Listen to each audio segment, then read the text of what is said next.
Assalamu alaikum wa rahmatullahi wa barakatuh, and welcome back to Islam in the 21st century. Now today and before the break we've been discussing the issue of moderate Islam and the rise against liberalism. Unfortunately we've had to say goodbye to our guest panelist Asif Uddin, but we're left in the capable hands, more than capable hands of course Sayyid Haidar and Murtaza Sheikh. Now, brothers, before the break, we were speaking, we sort of drew a line under this semantical argument about the terms moderate Islam and liberal Islam. But we did conclude that there are these terms bandied about, I think, today. But what I want to talk about in this part of the episode is why these terms have arisen. What are the agendas that have risen, have given rise to these terms? And just to refer back to Muhammad Nizami's article, inshallah, which is on Islam 21C, and the inspiration for this episode, and the viewers should log in and find it there on islam21c.com. He does mention a sentence, and I would like to run that by you too. He says that the government has perpetuated its own version of Islam and called it moderate, aligning themselves with outspoken Muslim liberalists in an attempt to ensure the secularization of the Muslim masses. So is that one of the agendas of the government in trying to label this moderate Islam, is to ensure secularization, Said? I think it can be argued that way. I would be a little nervous about putting it in such a sort of definitive form, because it really very much sort of suggests that there is a shared project and agenda, as if everyone sat around a table and this is what they've decided to do. I would be nervous about putting it in such a definitive way, because I'm not sure how you would go about sustaining such a proposition. Nonetheless, I think in the general, in general, I think, yeah, that could be argued that there is a desire to identify a particular form of Islam that is more agreeable to a particular, we can call it a Western sentiment, if you like, and the promotion of that specific Islam over other Islams. That could definitely be an agenda. I think there is something else though. I think if we were to be a little bit more generous of spirit, just a little, not a lot, we would say that the tendency of being caught in a tense relationship is that you always look for the familiar. You look for that person or people who both most closely resemble yourself. And I think that's something that the West has been guilty of doing, and the government here, for example, has been guilty of doing, that it looks to the Muslim community and looks to see who are the closest to it. Of course, as a government, that's not what it should be doing.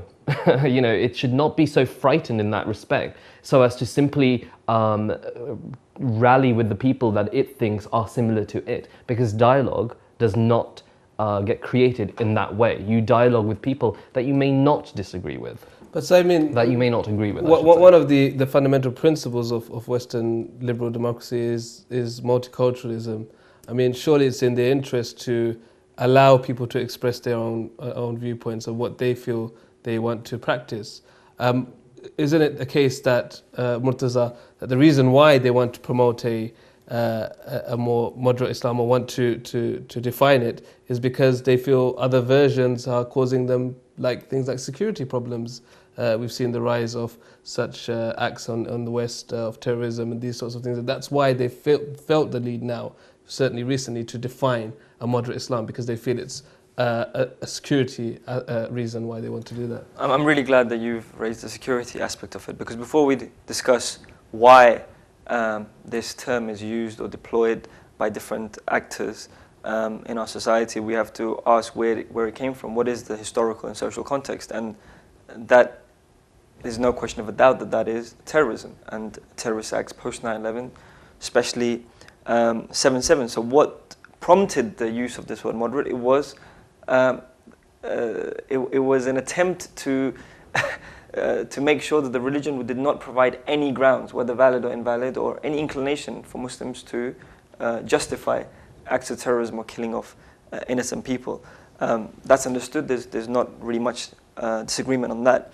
The problem is the conclusion as a result of that context. The conclusion has been, it's been short-sighted, it's been ill thought out, but it's understandable why they would think this, and it comes from a lack of understanding and lack of knowledge. the immediate reaction, the conclusion has been that there is a inherent link between terrorism and Islam. And the byproduct, or what's implicit within that connection, is that the more religious you are, the more Islamic you are, the more likely or the closer you are to committing terrorist acts. And this is the whole idea of preventing, because once a terrorist act happens, you can't really do anything about it. So we have to look at this first, at how it came about, and the context is terrorism. And that will answer the question of why they use it. They use it to reduce the possibility or the likelihood of the occurrence of an inclination within Muslim individuals or Muslim communities to commit terrorist acts. Now, whether it's the right way to do it is not, it's of course, it's a different issue. But that is, we have to understand where it comes from and how it came about before we can analyze it or criticize it. So in essence, what you're saying is the government and the media are disinterested in what the right Islam is. It's just a case of they want to promote an Islam that's going to be more conducive to harmonizing society and making sure there's no security risk there. Well, let me put it to both of you. What does it have to gain from promoting the right Islam? Why would a non-Muslim government promote the correct understanding of Islam? Well, I think when we're talking about why, we have to understand that there is actually multiple answers. First of all, there are multiple layers.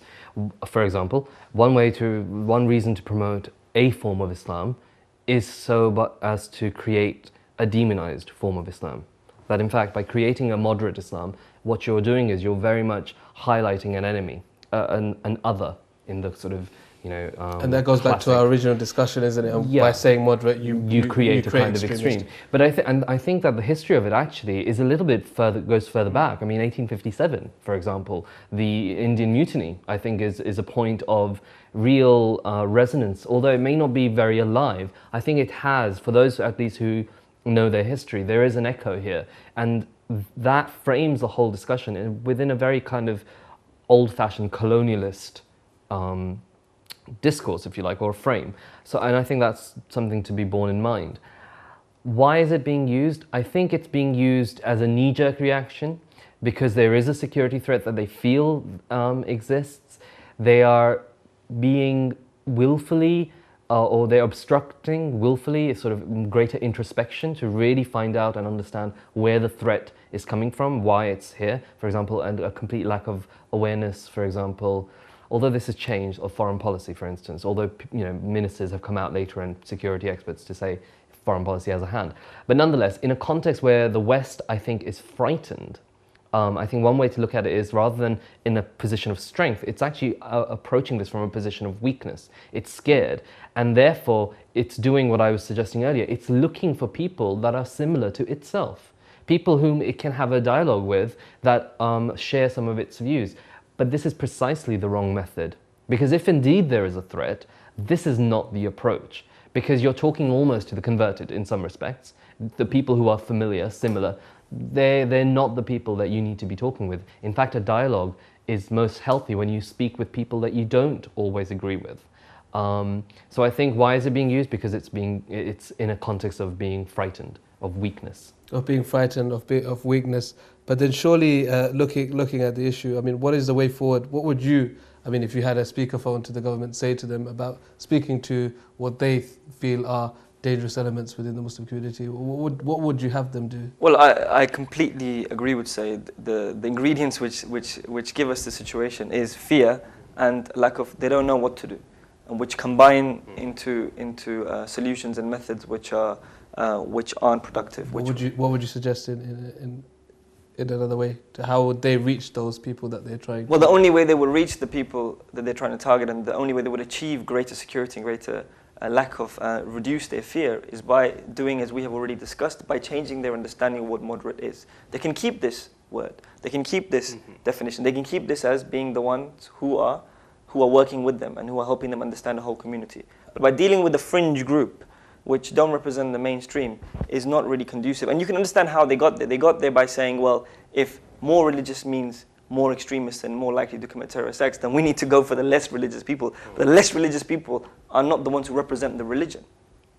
See, this is a. And is it the case that when they try to look at these other people who want to call themselves moderate Islam, is that they don't like what they see? Yeah, and the thing is, as a result of this, they reach numerous flawed conclusions, flawed realizations. For example, the whole multicultural project, the whole inclusiveness of British society has now come under a microscope. That the concept that for you to stop Muslims from going towards that extreme of committing terrorist acts, what you need to do is get them to integrate, which is fine, it's true. But their understanding of integration is deeply, deeply flawed. And you cannot propagate an understanding, a concept of integration for Muslims without understanding what Muslims believe. Because there will be limitations and constraints to what that can be. You cannot judge integration of Muslims by your own standards.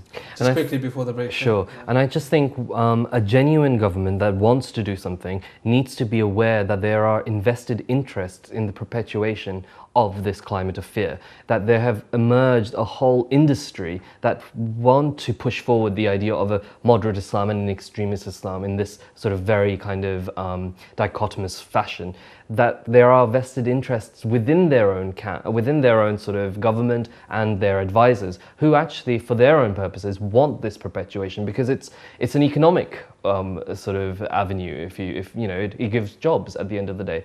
So I think that they need to be a little bit more skeptical and a little bit more scrutinizing of those from whom they get their advice. I think you're referring to what Nizami in his article calls the house Muslims who have something to possibly, to but gain others from as well, non-Muslims who have a vested interest, think tanks, for example, Yes, who of particularly course. push this line. Jazakumullah khair. That's all we have time for in this part.